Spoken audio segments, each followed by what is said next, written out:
అమెరికాలో మరో దారుణ ఘటన. చికాగోలోని షాపింగ్ మాల్లో కాల్పులు. దుండగుల కాల్పుల్లో ఖమ్మం విద్యార్థి మృతి. 4 నెలల కిందటే అమెరికా వెళ్లిన తెలంగాణ విద్యార్థి. తీవ్ర దిగ్భ్రాంతిలో విద్యార్థి తల్లిదండ్రులు.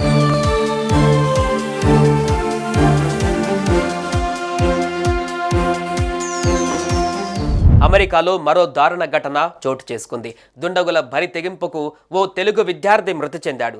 అమెరికాలో జరిగిన కాల్పుల్లో తెలంగాణలోని ఖమ్మం జిల్లాకు చెందిన ఓ విద్యార్థి దుర్మరణం చెందాడు. ఖమ్మం రూరల్ మండలం రామన్నపేటకు చెందిన నూకారపు కోటేశ్వరరావు కుమారుడు 22 ఏళ్ల సాయి తేజ దుండగులు చేసిన కాల్పుల్లో మృతి చెందాడు. గత 3 నెలల కిందట ఉన్నత చదువుల కోసం అమెరికాకు వెళ్ళాడు. ఈ క్రమంలోనే సాయి తేజ అమెరికాలోని ఓ షాపింగ్ మాల్లో పనిచేస్తూ చదువుకుంటున్నాడు.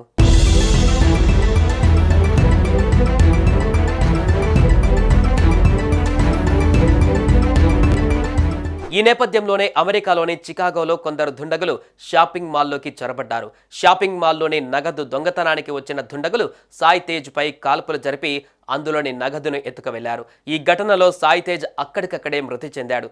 ఈ విషయంపై అమెరికా అధికారులు ఇండియన్ ఎంబసీ అధికారులకు సమాచారం ఇచ్చారు. ఈ విషయాన్ని ఇండియన్ ఎంబసీ అధికారులు తెలంగాణలోని అధికారులకు సమాచారం ఇచ్చారు. అది కాస్త తల్లిదండ్రులు బంధుమిత్రులకు తెలియడంతో కన్నీరు మున్నేరుగా విలపిస్తున్నారు.